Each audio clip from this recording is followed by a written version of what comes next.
All right. Well,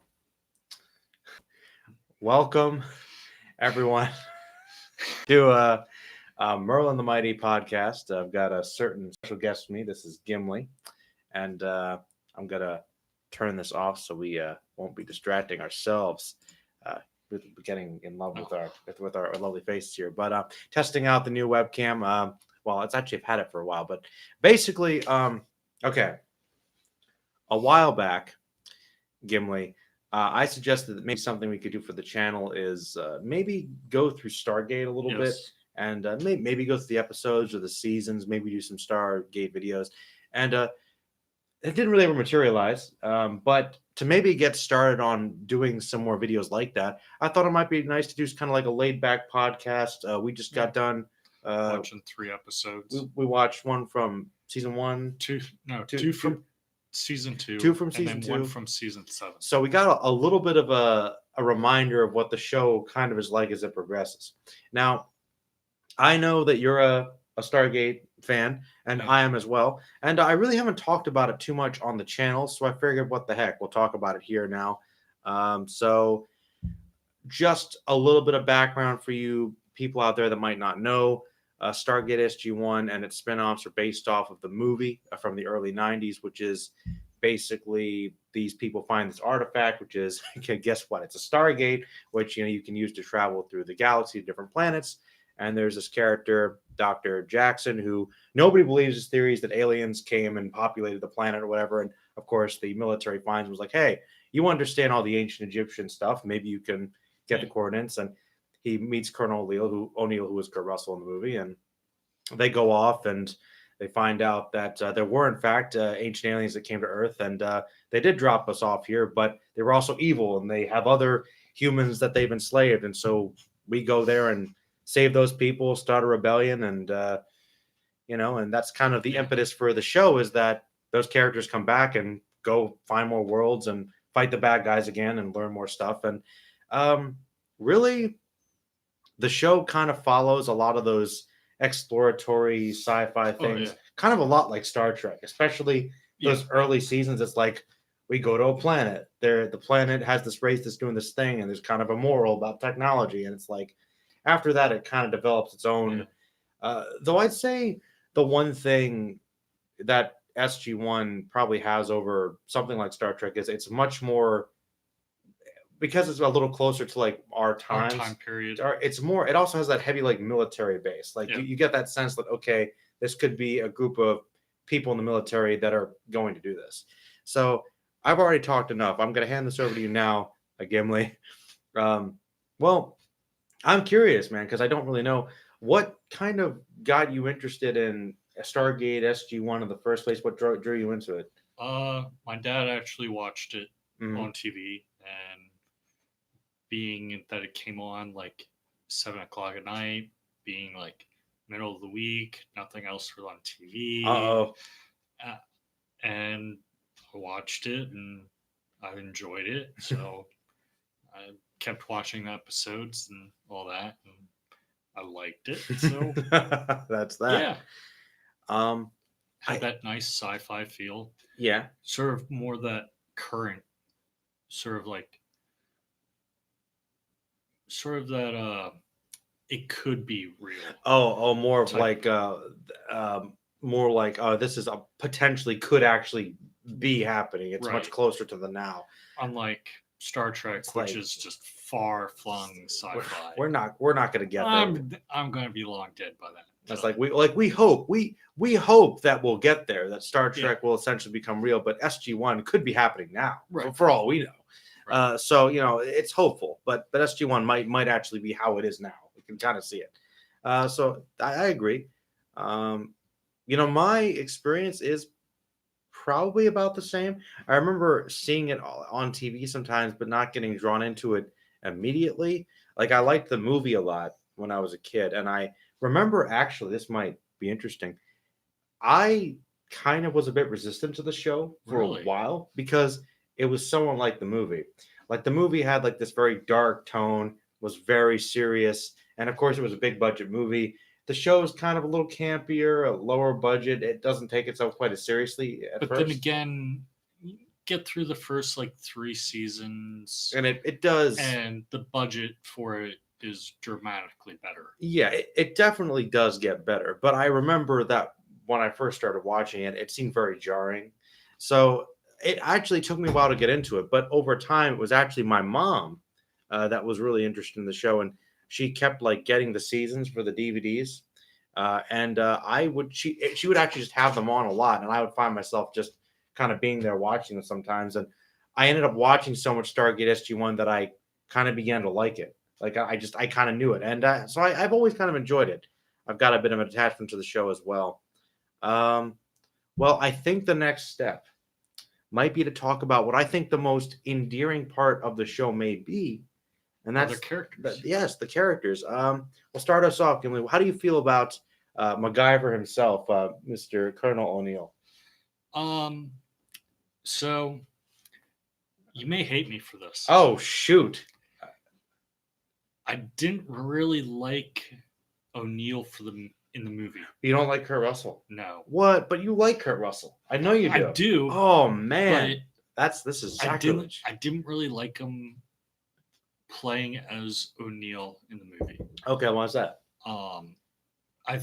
Though to be fair, I believe I saw the episodes before the movie. Okay, all right.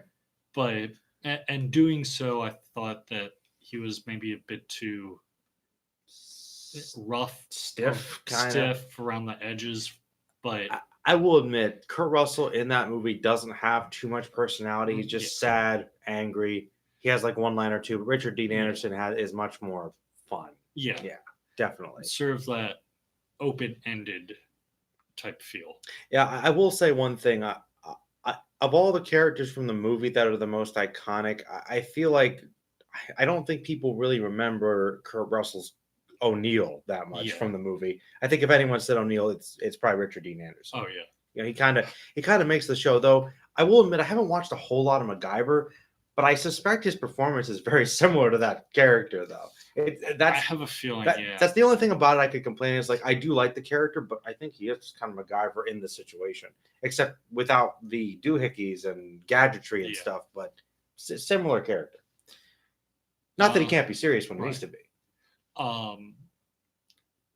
But going from the movies to the episodes, then Jackson stayed the same throughout. Spot on. Like from the movie to the very end of the season. That's true. You know, that is true. There was consistency. There was consistency because James Spader played him in the movie. And one thing I think is funny is because I haven't seen James Spader in too many other movies. I mostly knew him from Stargate, and apparently most of the time James Spader plays characters that are kind of assholes. Yeah. But Jackson's not an asshole. Right. So I thought that was really weird. And they got a guy. What I wouldn't say he's like complete asshole. He's more of that nerdy type asshole in a sense. Like why don't you know what I'm talking about? Right. Kind of thing. A little bit arrogant, maybe. At least in the early seasons, I think.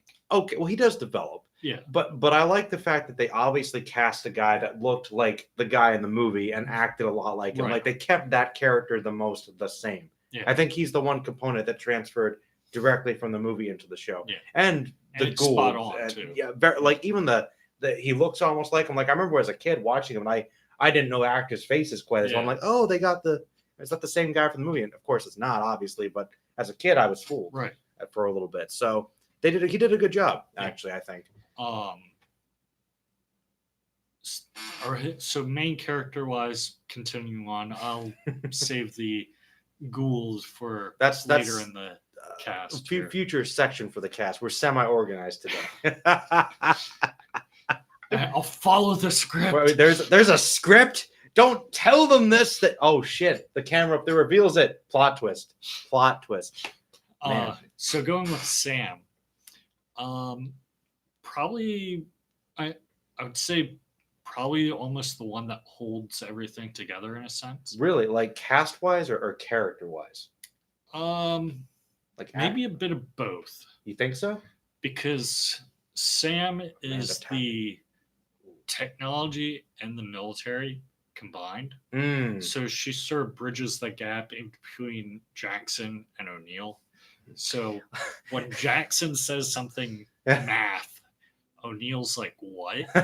Sam can shorten that to like 3 sentences, and O'Neill's like, oh, okay. I haven't rewatched enough of it, but I feel like SG-1 doesn't do techno babble quite as much. Sam's very straightforward about what the science is that's going on, and now we lost our script. How will we continue? I don't know. I think we'll just continue with the main characters. Right? The main character, yeah, good idea. Oh, look, our script's back. Our script's back. Oh, technical issues averted, people. Actually, I think I agree with you about Sam. I think that's a good point with her. Definitely, she is kind of a. Would you say? All right, that's a tough question. We haven't talked about the fourth one yet. Who do you think the heart of the team is? Ooh, I think that's a hard question because I keep thinking because that they all kind of could be. Yeah. Like I feel like if any one of them was gone, something would be missing. But if you could pick like a heart of the team, because you said Sam holds it together, but I guess when they experiment with other people leaving in the show, maybe we can see who works the best, who has missed the least.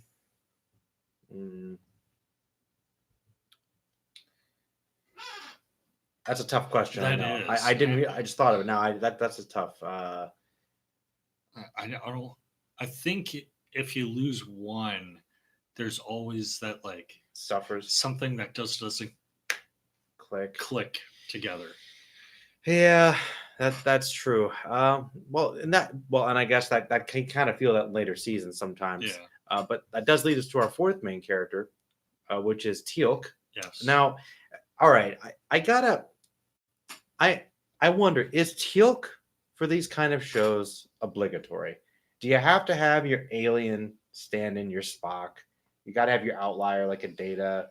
Like, did we need that for the transition with the Jaffa, like the introduction, like that bridge? Well, I think we needed that into sort of like the history and plot of the Gould. He's that exposition for that. Yeah. But adding a more personal edge to it. Right. How do you feel about him as a character? I love him. Is Teal'c your favorite? Teal'c for me is sort of that. It may not look it, but he's the humor of the show because he's so deadpan about everything. Yes. Like he is so matter of fact. Like this makes no sense. This is ridiculous. What are we doing? Like he because he's an alien he's an alien fish out of water, but he doesn't really care. He's not like disturbed by it. He's just like, this is odd. Yes. Like it's sort of like if you would go to a complete different culture and just transfixed. Just like, so what are you doing? And it could be as simple as just boiling a pot of water on the stove. It's like, what is a stove, O'Neill? What are you doing? I forget. Does he live with O'Neill?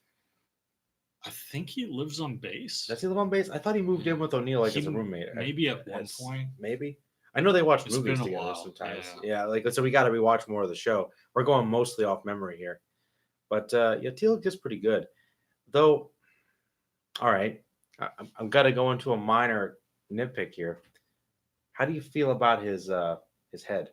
His symbol for his house that he was ascribed? Because as far as a special effect, do you think they could have done a better job with it? In the early seasons, I think they used what they had, which with a low budget from what it overall, I think it turned out well. All right, I think it did too. Even going forward, well, it could have been a little better, but still not bad. Dovetailing though, I mean, we'll come back to it. I don't want to go into the Gould too much, but do you have a preference between the type that he has, which is kind of like a solid gold emblem, versus like the tattoos on other Jaffa? I noticed that in the episode today. Isn't the metal it's supposed to represent First Prime? Is it? I believe, yeah. I think you might be right about that. The tattoos just generic. Generic. Okay, so that's a ranking system. See, I forgot. All right. We covered the main characters. I mean, not to say much about General Hammond. Of course, he's great. Yeah. Adonis Davis is a general in everything he's ever in, but he's good. And a bunch of other supporting cast people. Well, we can go into some of the concepts about hold what? on, quick. Who's your sort of second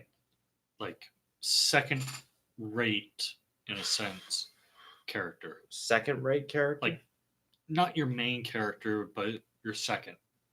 Like, that's not supporting. Like a favorite supporting character? Well,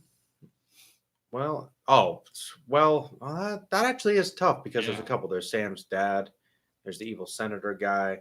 There's the one scientist guy that goes into Atlantis. There's a couple other recurring characters from the movie. They actually get some of the actors back, like Jackson's wife, his father-in-law, and his friend. They're all on Abydos, which is the planet from the first movie.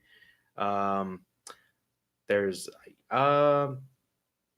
a bunch of villains I really like. Well, we'll get to that when we talk about the other alien races. But honestly, I think it's Master Preytech. I always liked Teal'c's master. He was very intense, but still very wise. I don't know. I always really liked him a lot, actually. Mine, it may surprise you. Okay. But at least in the later seasons, the gate control operator.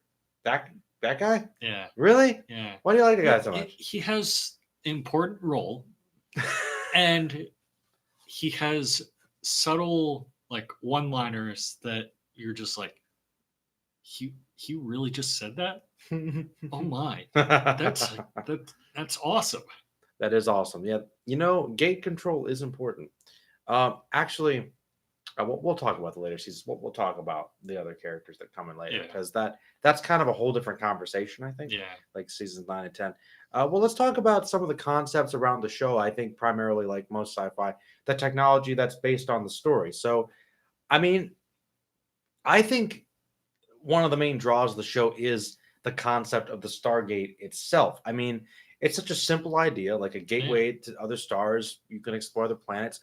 And what a wealth of story ideas to tell. I mean, it's endless. It's also one thing I think that's kind of cool about Stargate that's different than most other sci-fi shows is they rely on going into space and traveling with a ship. This, you literally have a gateway to other planets. So there's a lot of on foot exploring the worlds as opposed to space anomalies and stuff. So it also has a cool visual. I mean, it looks cool. I like that the whole dialing of the gate with like weird languages.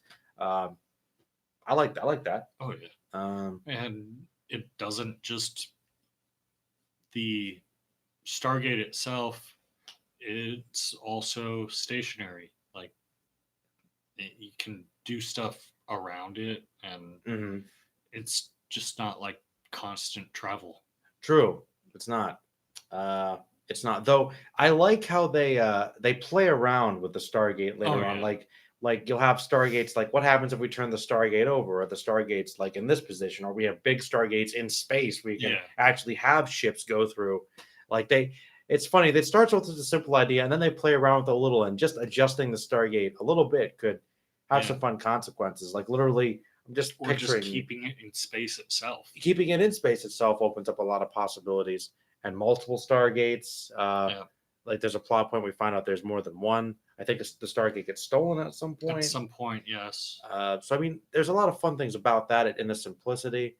Some other things about that technology. They do eventually have ships. Yes. Which they utilize, though. That kind of gets built off more in the spin-offs later on. To varying more of a degree. But they do have a ship. Couple actually with the spin-offs. With the spin-offs. And I think even a couple with the main SG-1. Because that becomes a plot point where they actually do have space battles more. Yeah. But for the most part, though, the show has always been based around the Stargate and on the worlds, which I like. It's more of a ground combat diplomacy sort of thing.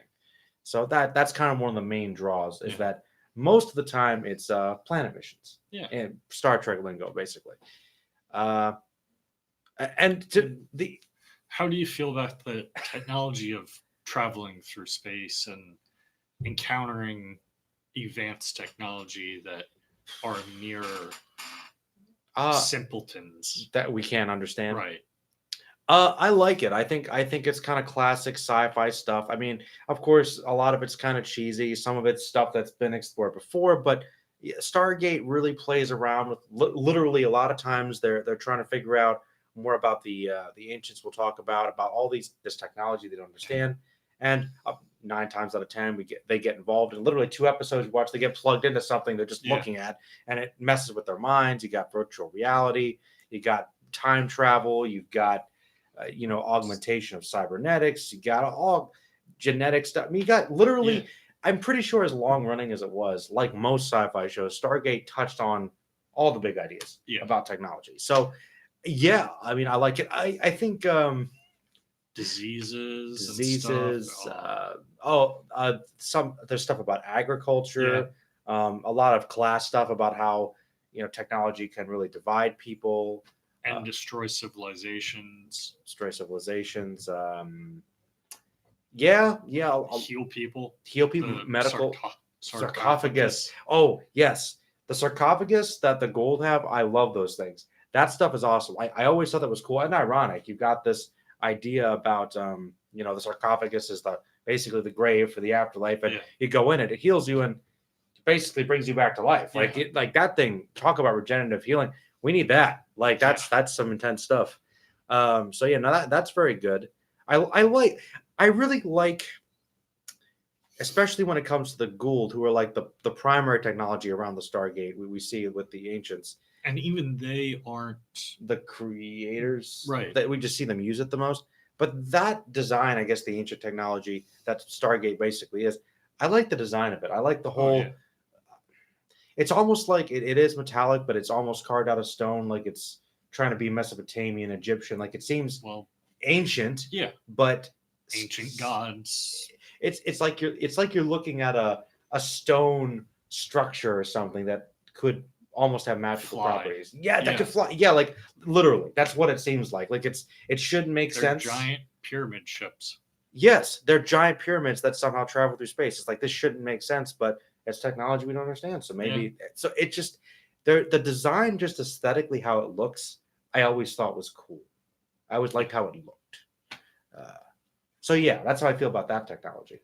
I like it where, well, the humans are the underdogs, and in a very literal sense in this. Yeah, where every 2 episodes, maybe 3, they find technology that they can actually use, and then pretty much every episode is, we screwed up using this technology. Whoops. How do we fix this? Even on probably most of the diplomatic ones too. Dude, as far as the humans being the underdogs, I think that's actually one of my favorite things about the show, and also one of my least favorite issues with it. Now, I think it works well for the story because you're we're just humans. We're trying to work best with our technology, and we're teaming up with other aliens to help out. But most of the time, it's still a limited group of people with machine guns fighting aliens, which I love because it has a very B movie kind of quantity to it. Like, you know what? With all the technology, we're just human beings. There's a lot of that in the show, which is awesome.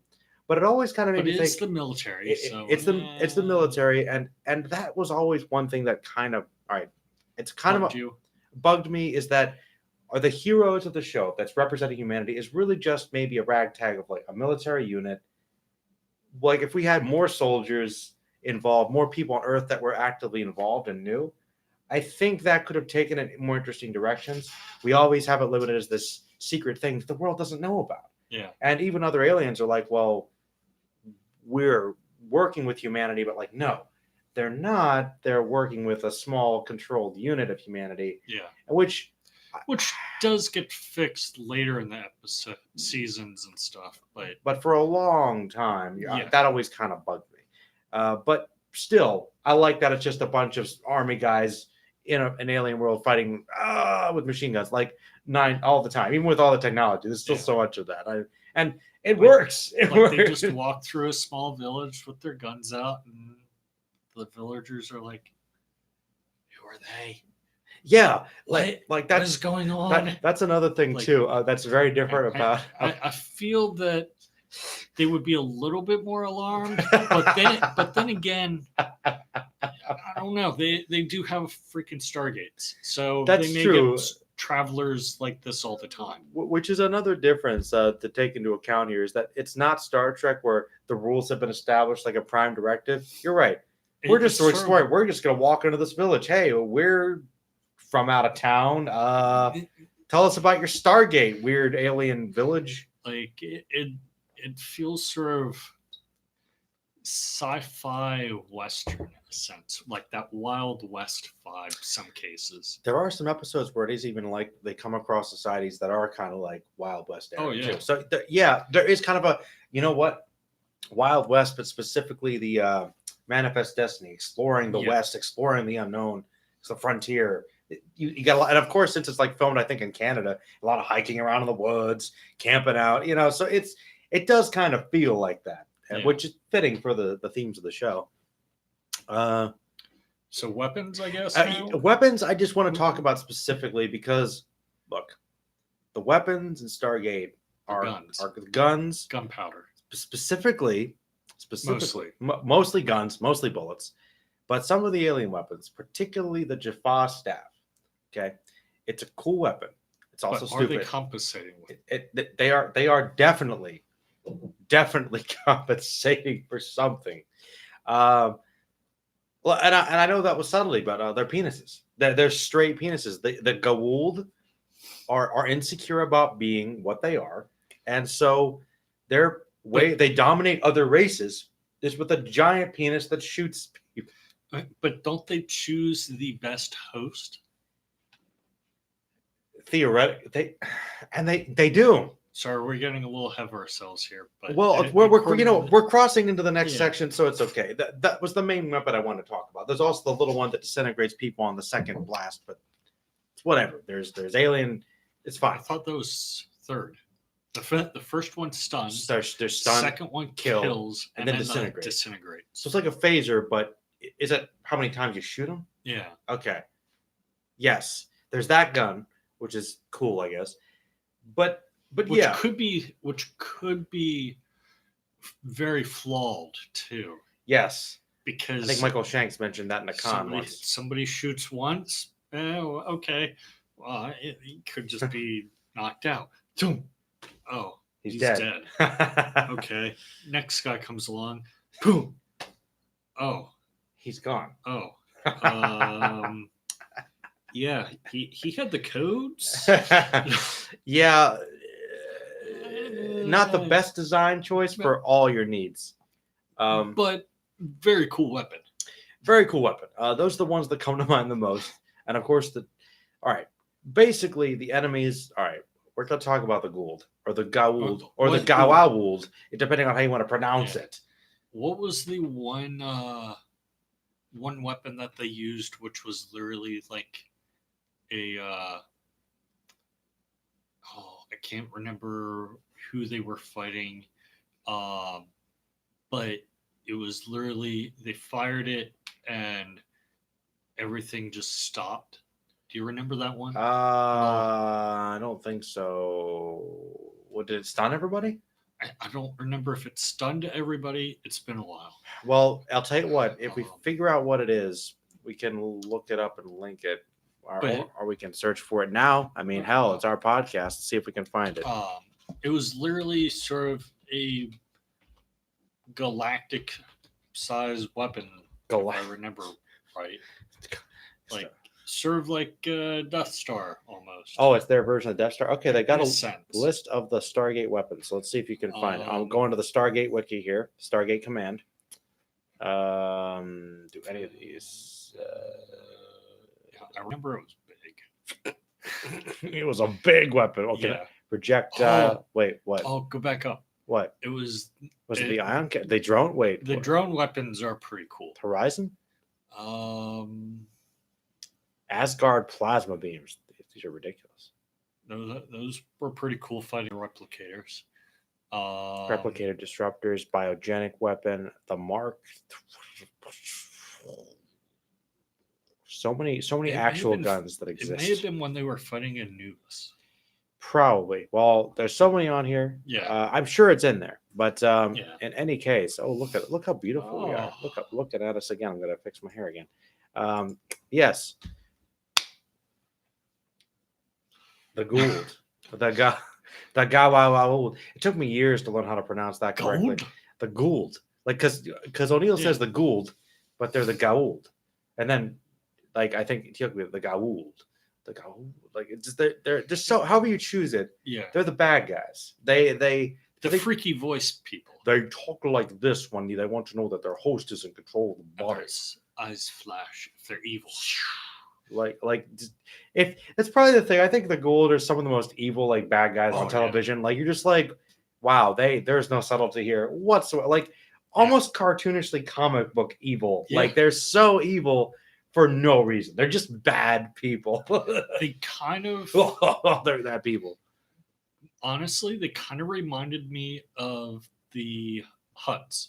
The like Jabba the Hutt, yeah, Star Wars, like just evil, no reason why, just they evil. Just like being evil. They like enslaving people. They're just out for their own enjoyment, riches. Yeah. They just like think they're better than everybody, superior. Yeah. They're, but they're not like.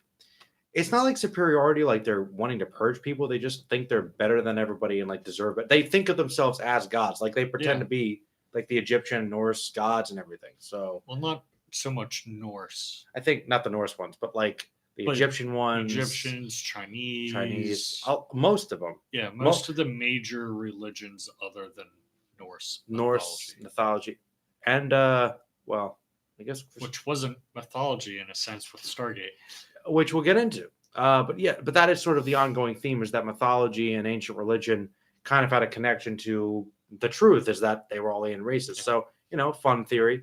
Which this show kind of runs with as part of its mythology, its own mythology. Yeah. So the Gould are that. I mean, that's pretty much all there is to say.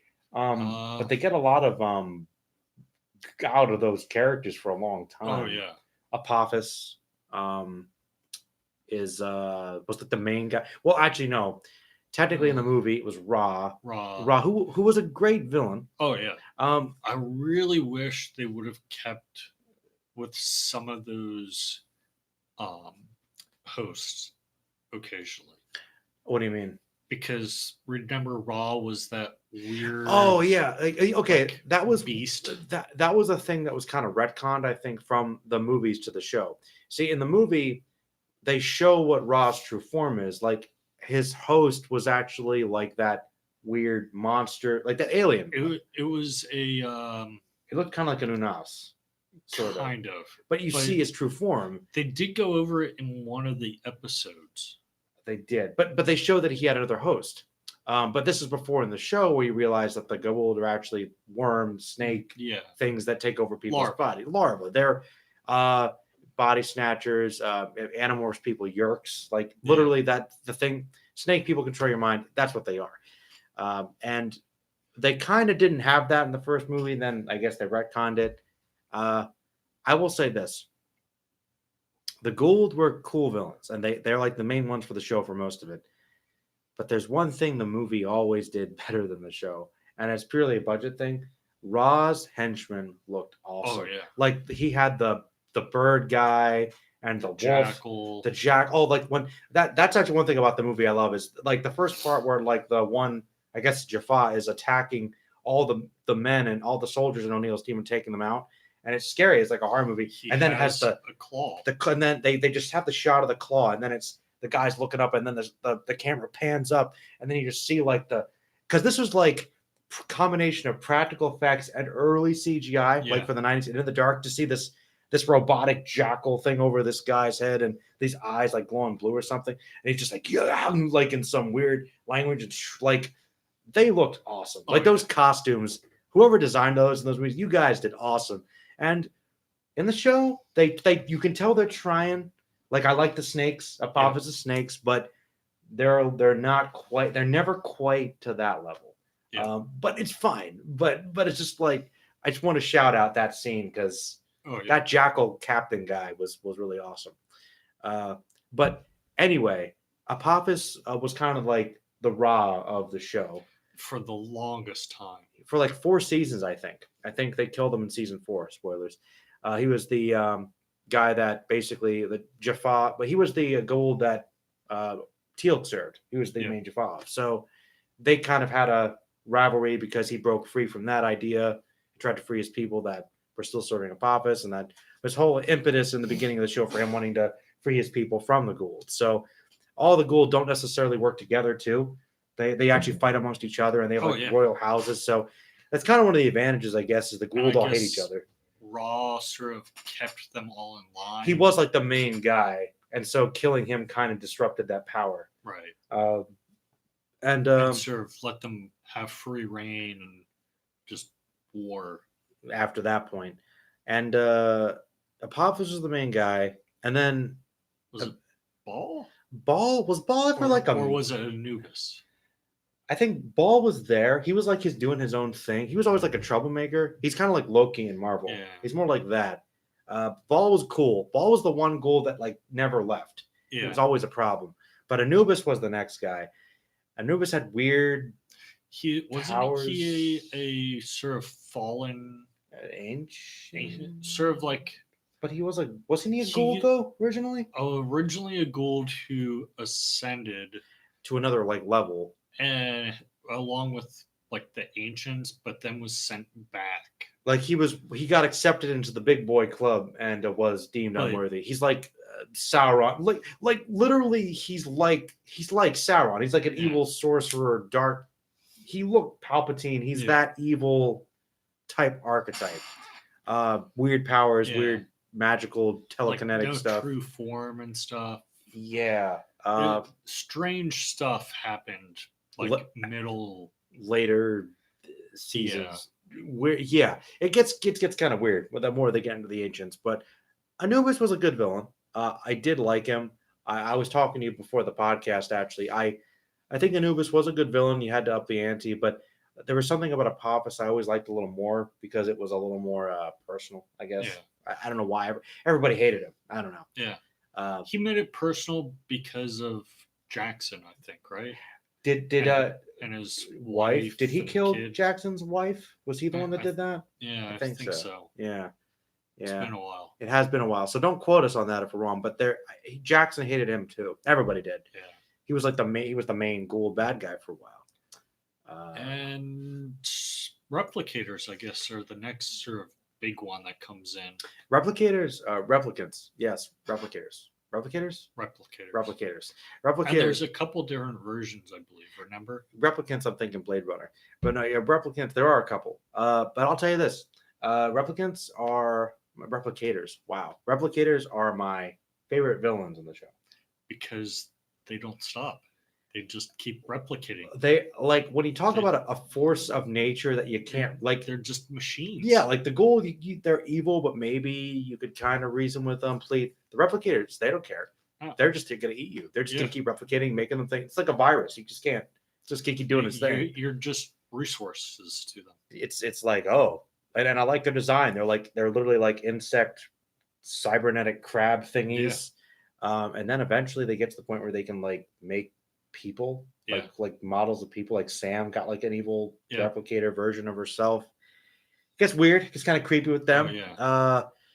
Replicators are cool. They're like the ones that were in the home galaxy, and then there's also the ones in the Ida galaxy with the Asgard. Oh yeah, because we haven't talked about the Asgard yet, but the Asgard, that's like their main enemy. Oh yeah. And would you say, because of the type of villain they are, would it be fair to say that the replicators are kind of Stargate's Borg? Are they on that level? I would say they're probably stronger than the Borg. Because I always wanted to ask you, like, as like one of the fun like nerd discussions, like the replicators versus the Borg, who might win? In that case, I would definitely go with replicators. Really? Yeah. Wow. Why do you think that? Because the Borg, they may assimilate, The but the replicators, replicators, they don't. they don't care about that. They'll just Oh, consume they- and grow more. that you're right. The replicators, like I said, they're like a virus. They They- just eat. They just get resources. Right. The Borg will do that to a point, but they're going to figure out a way to use what you got and implement it. They want to Right. keep biological. Replicators don't care. Right. They don't They're care. strictly machine. Ugh. I don't think the Borg could come up with something to resist that. You don't think they could adapt to that? At Or could least- they adapt the replicators into themselves? I don't think they I could. don't think they could. No. I think the best that they could do would probably come up with some sort of shielding or something for it. Like, not gonna deal with this. But their own actual like Borg people, it wouldn't stand a chance. For comparison. Okay. So I would say replicators would be sort of the Stargate's Galactus. Oh, you think they're the Well, you know, in Ultimates, that's basically what they were. The Ultimate version, they were actually like a bunch of little things. Yeah. Not a big W, but you think they're that level threat. Yeah. Who? Yeah, I always like the replicators. I think they're a scary concept. Though, yeah, they're up there. I mean, Well, when okay. you watch the episodes and seasons, the Asgard have problems containing them. And if I remember correctly, the thing is, towards the end, like before the show, in my opinion, goes off the rails a little bit. I think the last couple seasons, the season finale, which resolves the Gould conflict, is the Gould have to team up with Earth to fight off the replicators. The replicators kind of become the main threat eventually because everyone has to team up to stop them because they can't be stopped. So yeah, I think they're pretty good. I think they're a little under talked about but they're good monsters, good villains.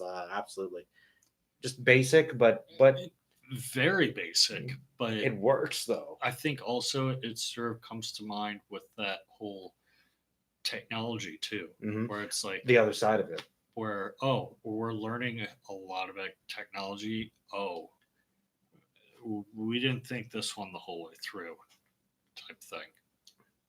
And they kind of underestimate them too in the beginning. Oh yeah. Oh, that's not a big deal. Oh, there's more. Yeah. There's more. They keep going. They're changing. Though I think also when you talk about that, I think the Asgard fighting them sort of got lost in their own superiority of thinking that they were technology best because replicators get hurt by mass, not energy for them. That's true. And so they had to devolve in a sense to beat them. Use guns.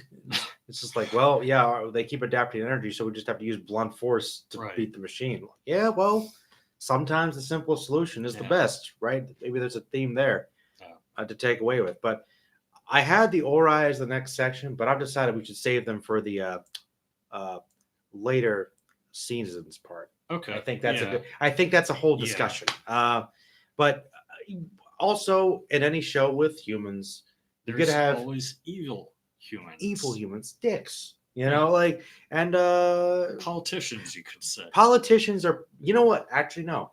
Politicians might be the greatest threat to SG-1 ever because I think they actually get them almost shut down a couple times. Quite a few times. Is it Senator McKenzie? Yes.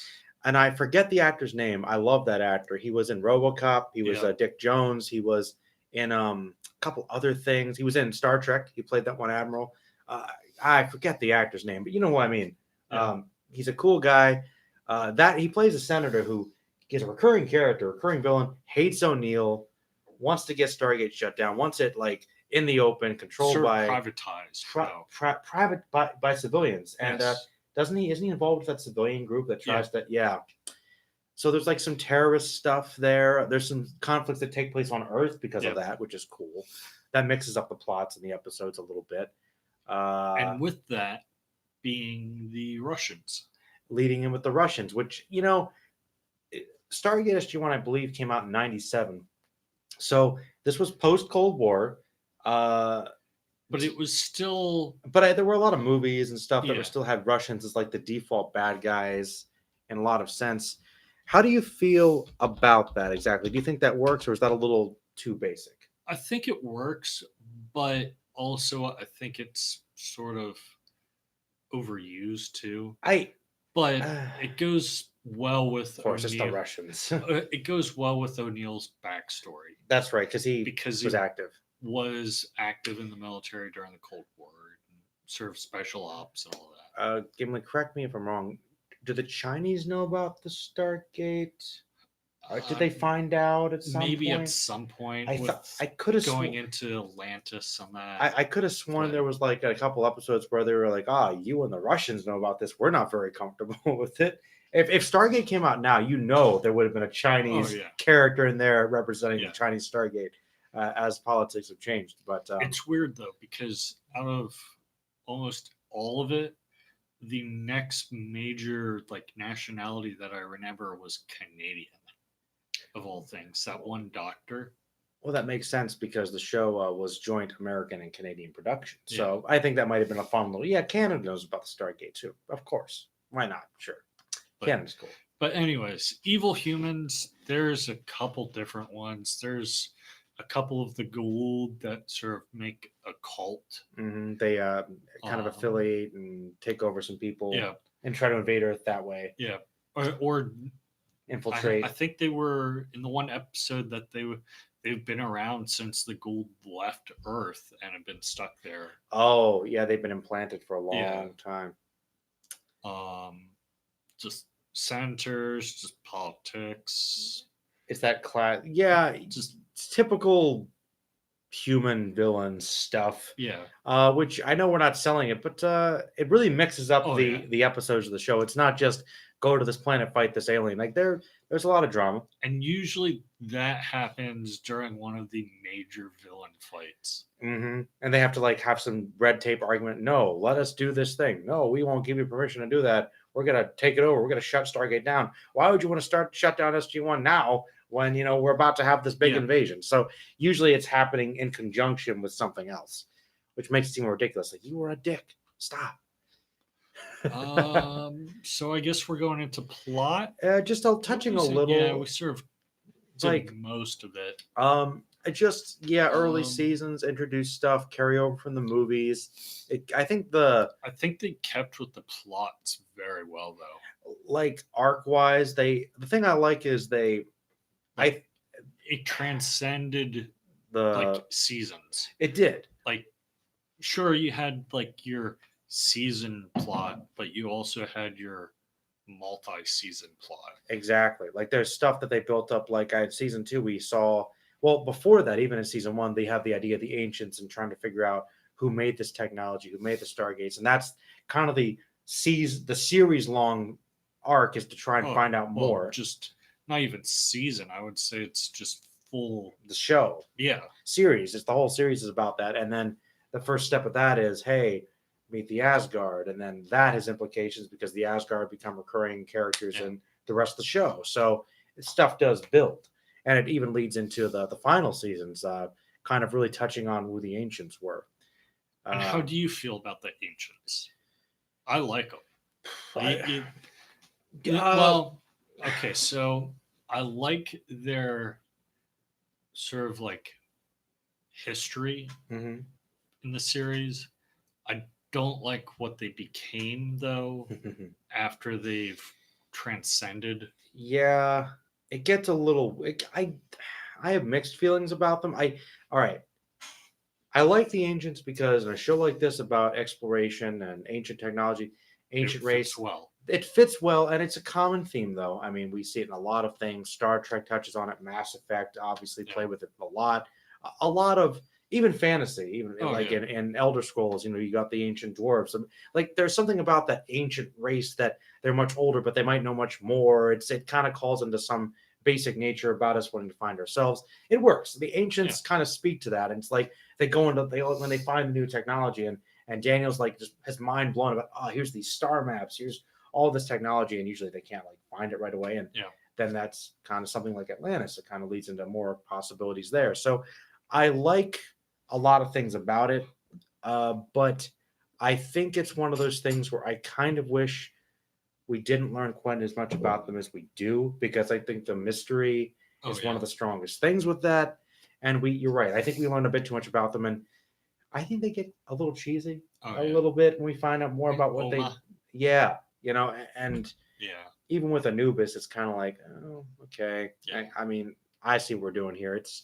I just think if they had left it a little more open to interpretation, might have been a little better. But especially earlier on, you're just like, ooh, the ancients. Like, and I always thought that we were never going to find out. They were just, it was just here, and we're going to use this stuff. Their technology that goes into it is just like mind blowing. Oh yeah, like some of the ideas that they had for it was just like, wow. I guess spin-offs, or do you want to stick with like the differences between early episodes and later on in the season? I mean, I think that's the easiest thing. I think that differences are like any show. It finds its footing. It finds its pace with the tone. I know that earlier on there are some more episodes that are duds. Yeah, there are some bad episodes in the first couple seasons, from what I remember. Very cheesy, low budget stuff. I know that it was very much sticking with the standard, like Star Trek, go to a planet versus planet, and a lot of stuff we've seen before. Once the show establishes its own identity and goes into those longer arcs, I think that's when it gets better. I think you're right. Around season 3 or 4, it really, really hits its stride. I like they keep up with technology well, though. Like real world technology? Like, yeah. Okay, so from the episodes that we watched earlier, it had VCR. Uh-huh. Later on, they're using CD-ROM. That's true. So it's very... And smartwatches. Yeah. They did kind of update as they went along. So they're not afraid to say, okay, we're still from 97 to like 2009 or 2008, something like whatever it was. So you'll see the evolution of technology within the show, because it was on a long time. Oh yeah. I think like 10 seasons. So 10 years that show was on. Before we talk about later seasons, though, I do want to talk more about the Asgard. Okay. Because I love the Asgard. Oh yeah. Like, of all the races we meet, they're my favorite. I think they might be my favorite thing about SG-1 proper. Like, because I don't know. Well, I do know. I can tell you exactly why. You can probably guess why. Thor. You have Thor. Okay, it's 2 reasons. And Loki. Okay, it's 2 things. They took Norse mythology, and of course, the Norse gods are the aliens that are the good guys that are on our side, and even better, they're the Greys. They're the aliens that people think that exist, and like they probe you. They probe you and experiment, which does happen. Loki was that guy. But it's not all the races been doing that stuff. Loki's the one alien that's been doing that. So it's kind of cool that the Greys exist and they're our best buddies. Yeah, and I like that. I think that's cool. I think it's cute. To be fair, I think that the Asgard are just cool, and that they're the Norse gods and they're the Greys. It just seems perfect to me. Like, well, of course, like it shouldn't work, but it totally does. That's how I feel about the Asgard. I don't know about you. Feel the same way? And I know we're getting kind of late here, so we'll try to wrap up pretty quickly. We're gonna get a little bit into the show progresses. I think it gets pretty good around season 8, and then I think like all shows that go on for years, it sort of twiddles down. It might have faltered a bit and went on a little too long. A couple cast members leave, and are replaced. I think like half the cast leaves, and then the Goa'uld are replaced as villains with the Ori.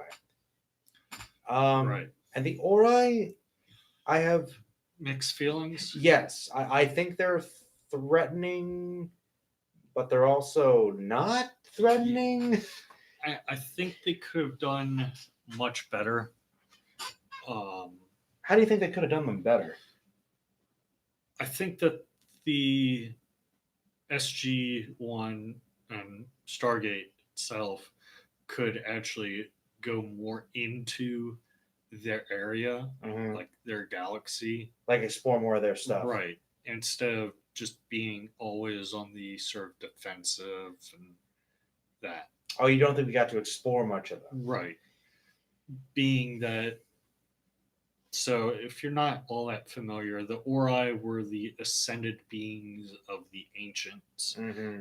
The ancients being the sort of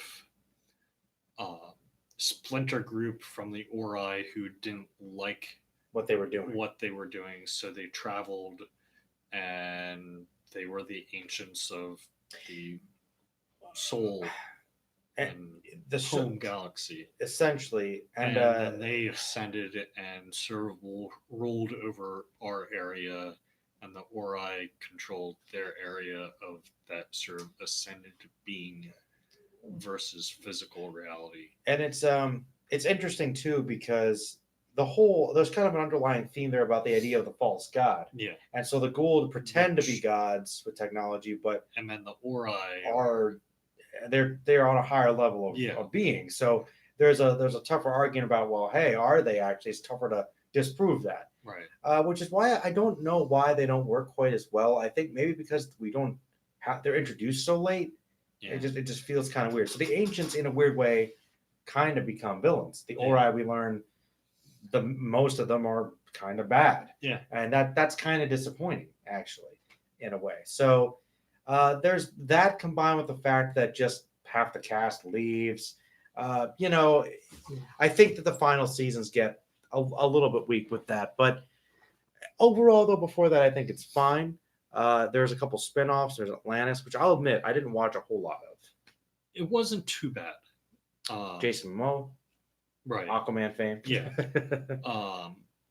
I think Atlantis, if it would have kept going, I think it would have actually done very well.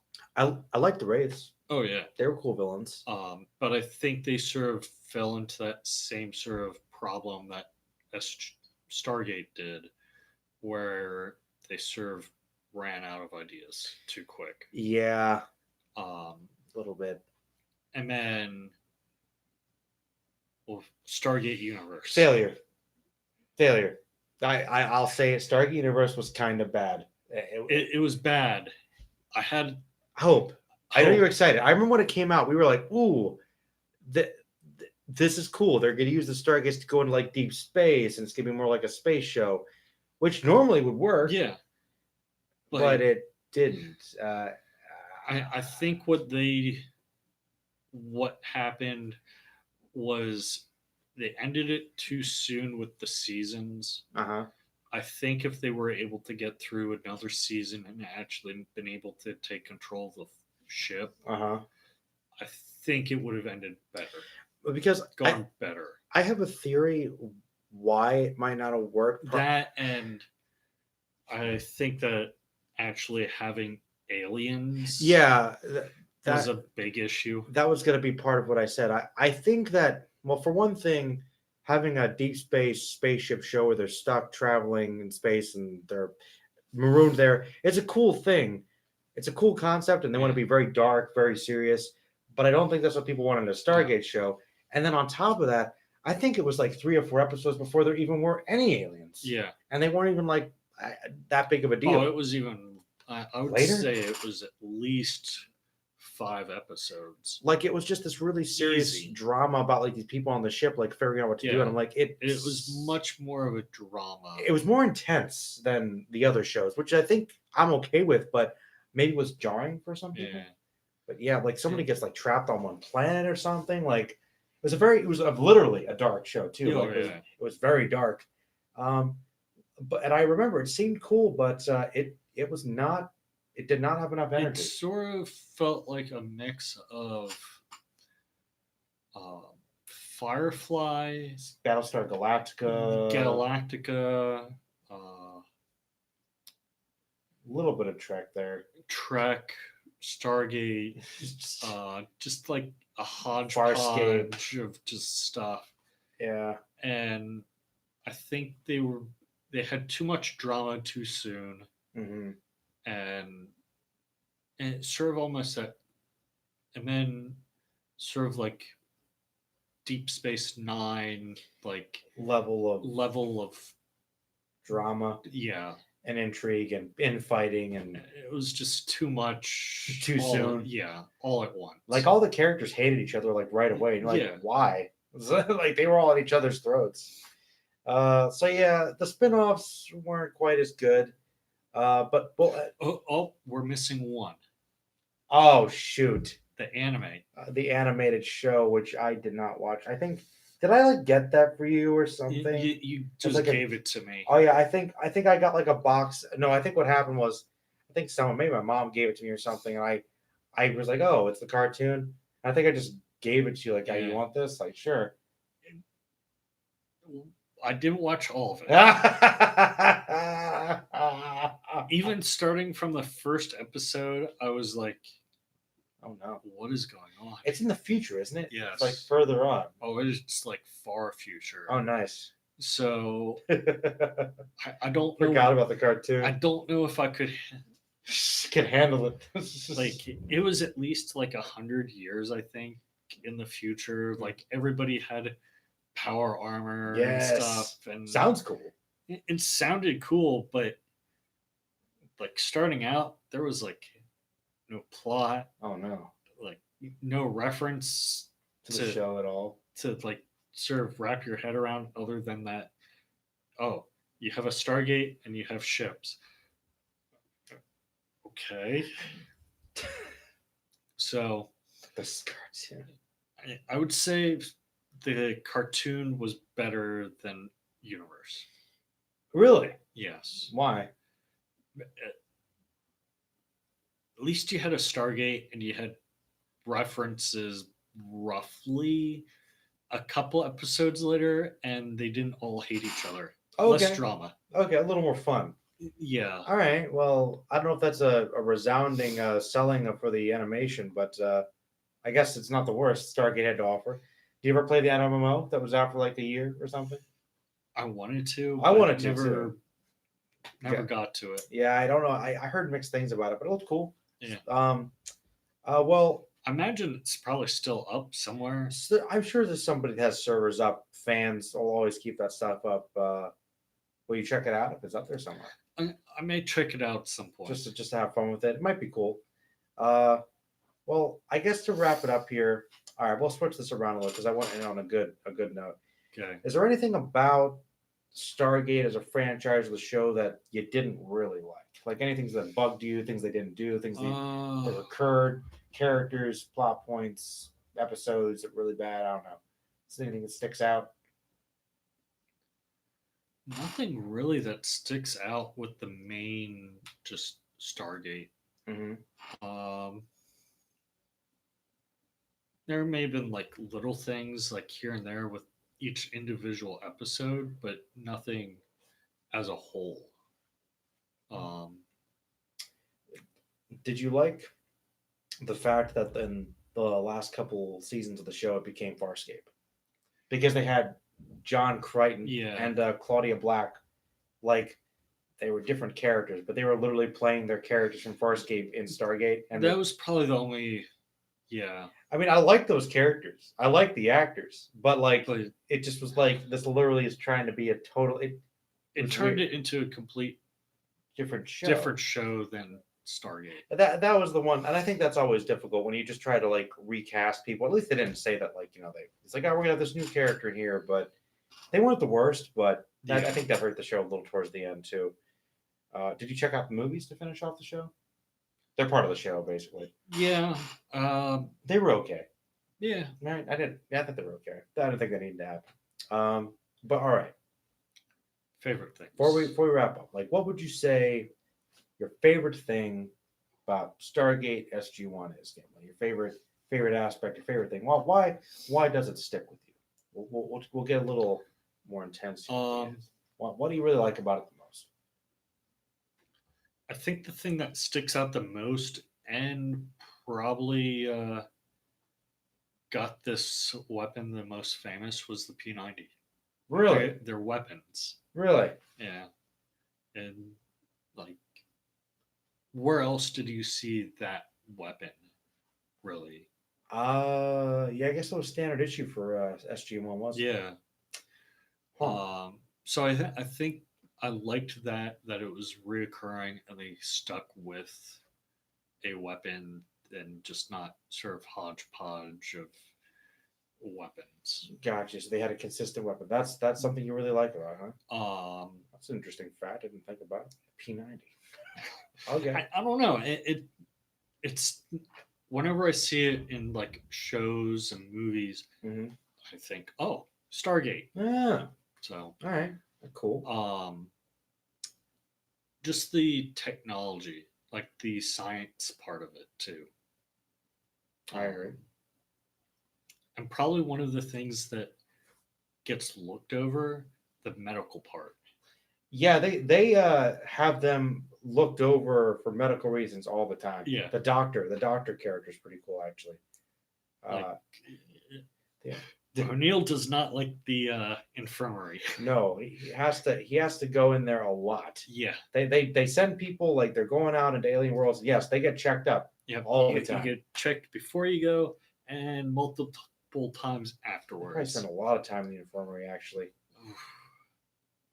Getting probed. It's just not by grace. Probably know. Yeah. And yours? You know the thing. I don't know if it's the first thing that always comes to mind, but one of the first things that comes to mind with SG-1 is that scene with that episode where they're all out in the camp and they're fighting that monster with the invisibility cloak, that one soldier, and like they can't stop it. So O'Neill's had enough of it. Okay, which I think speaks well to his personality. He's like, everybody get down. He's got this big minigun. He just does a radius around the entire camp. I'm like, you know what?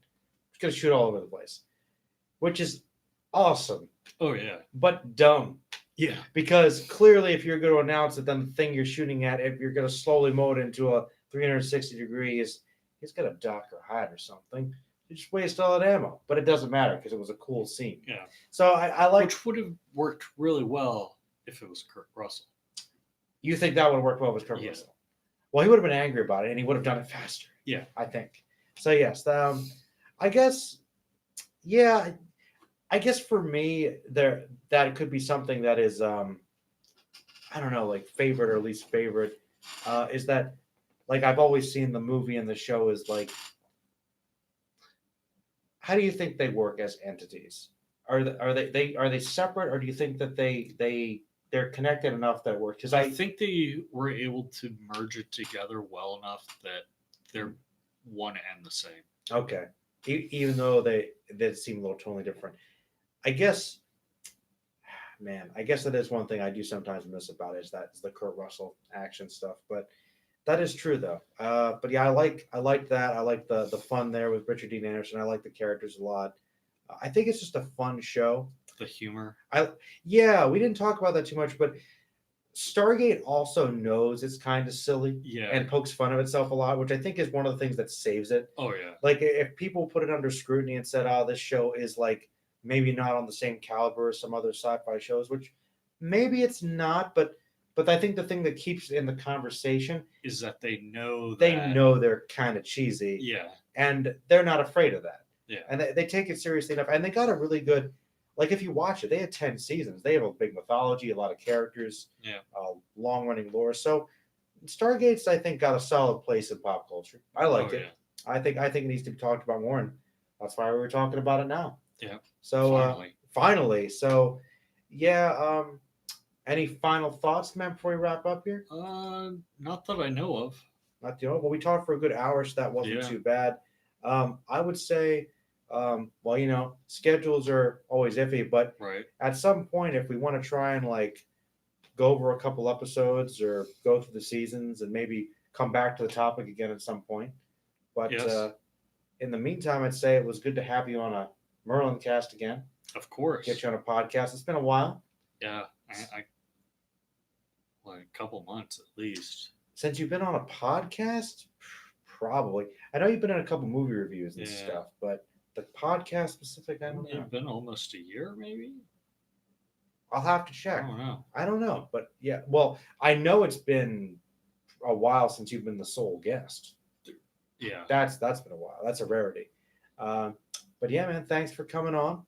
Yeah. And it was good talking Stargate SG-1 with you. and I'm sure I can get you back for some other discussions sometime about various other things. Oh yes.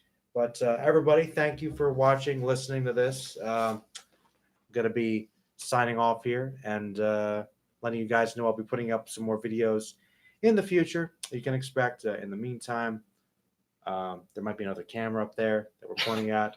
But I'm going to sign us off. So, Gimli, say farewell. Farewell, people. All right. Stay magical, everybody. And I do want to end the podcast.